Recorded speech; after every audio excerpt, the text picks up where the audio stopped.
आप देख रहे हैं जेके क्राइम वॉच न्यूज।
कल शाम में मैं जब यहाँ से गया तो मैंने खुद अपनी दुकान बंद करके सर्विस ब्रेकर वगैरह बंद किए और लाइट का सिस्टम बंद किया और घर चले गए। और सुबह सुबह 5 बजे हमको ये खबर मिली कि दुकान को आग लग गई। तो जब हम मेंढर से मनकोट 8 किलोमीटर दूर है, जब तक हम पहुँचे तब तक आग खूब लग चुकी थी और फायर ब्रिगेड वाले और पुलिस वाले महकमा पहुँच गया था यहाँ।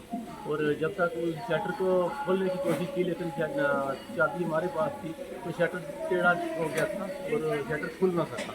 तो जब तक उसको शटर की चाबी लेके आए ताला खोलने के लिए चाबी, लेकिन उसका कुछ फ़ायदा ना हुआ। जब तक शटर खुलता टोटल लॉस हो गई।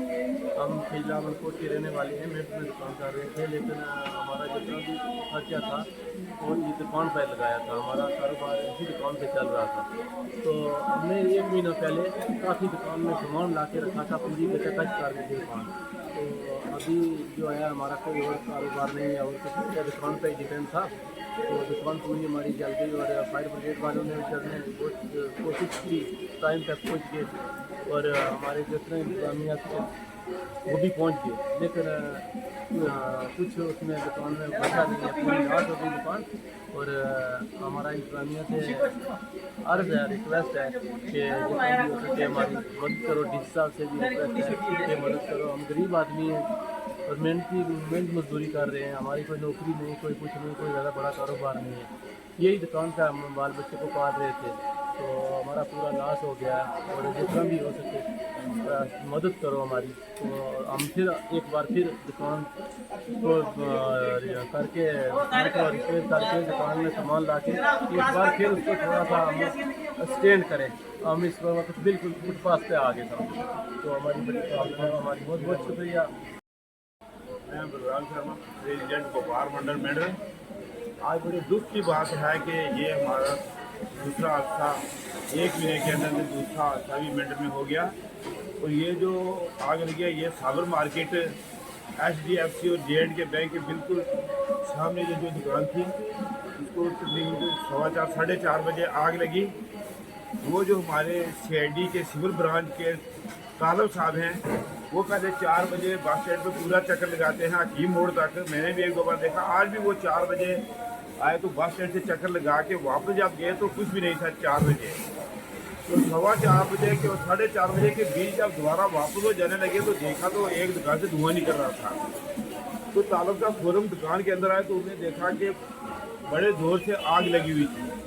तो उन्होंने फट पहले पुलिस स्टेशन में फ़ोन किया और दुकान का नंबर जो बाहर लिखा हुआ था वो दूसरे लड़के का था। तो उसको उसने फ़ोन किया, कोई जबरदस्त लड़का है उसको फ़ोन किया और दुकान का बहुत बड़ा नुकसान हुआ। ये हमारे साथ जो दुकान के मालिक हैं वारस साहब, अभी जैसे हार्डली कोई 1 हफ्ता पहले जो इनने दुकान के अंदर पूरा माल डाला था। मैंने भी कभी 2-3 दिन पहले दुकान में आया था। आज चक्कर लगाते लगाते तो दुकान इनकी पूरी भरी हुई थी। तो ये बहुत बड़ा नुकसान हुआ। लेकिन मैं मुबारक देता हूँ जो हमारी यहाँ की फायर ब्रिगेड है और जो हमारा पुलिस डिपार्टमेंट है। और उससे ज़्यादा भी मैं मुबारक देता हूँ जो हमारे तालब साहब है CID सिविल ब्रांच में। उन्होंने आदमी कोई 20 मिनट के अंदर अंदर ये सारे आदमी यहाँ पे इकट्ठे कर लिए। और हमारी बदकिस्मती ये थी कि दुकान को बहुत मोटे मोटे ताले लगे हुए थे। वो ताले तोड़ते समय जो है हमें बहुत टाइम लग गया। और फायर ब्रिगेड भी अपने यकदमी वहाँ पे स्पॉट पे पहुँच गए। उन्होंने आग पे काबू पा लिया। लेकिन आधे घंटे पौने घंटे के अंदर अंदर वो दुकान जो है वो टोटल लॉस हो गई। उसमें जो एक नैपकिन का पीस है वो भी नहीं बचा है। तो मैं जो हमारी यहाँ की इंतजामिया है, जो हमारी डिस्ट्रिक्ट की इंतजामिया DC साहब से खास कर रहे हैं, क्योंकि ये बेचारा इन्होंने जो भी अपनी पूंजी थी वो अपनी दुकान भी लगाया कर रखी थी। तो ये फाइल तैयार करेंगे तहसीलदार साहब से और DC साहब को भेजेंगे। तो मैं DC साहब से कल DC साहब की ट्रांसफ़र हुई है, जो नए DC साहब आए हैं उनसे मैं रिक्वेस्ट करता हूँ कि रेड क्रॉस से जितना भी ज़्यादा से ज़्यादा हो सके वो इनको दें। तो मैं अपनी मेडल की इंतजामिया और पुलिस की इंतजामिया से फिर व्यापार मंडल की तरफ से ये एक बार इंतजार करता हूँ इनकी तरफ ज़्यादा से ज़्यादा हो सके इनकी सपोर्ट करें ताकि एक बार फिर ये स्टेट हो। क्योंकि जो इनका बेटा वो दुकान करता है वो भी बेचारा बड़ा शरीफ है, मार्केट में हर जगह हमारे साथ चल रहा है। तो इनको यही कहीं हमारी व्यापार मंडल की जरूरत है। मैं तो इनके साथ खड़ा ही हूँ, लेकिन बाकी जो व्यापार मंडल वाले हैं वो भी इनके साथ खड़े रहेंगे। जहाँ हमारी जरूरत है हम इनके साथ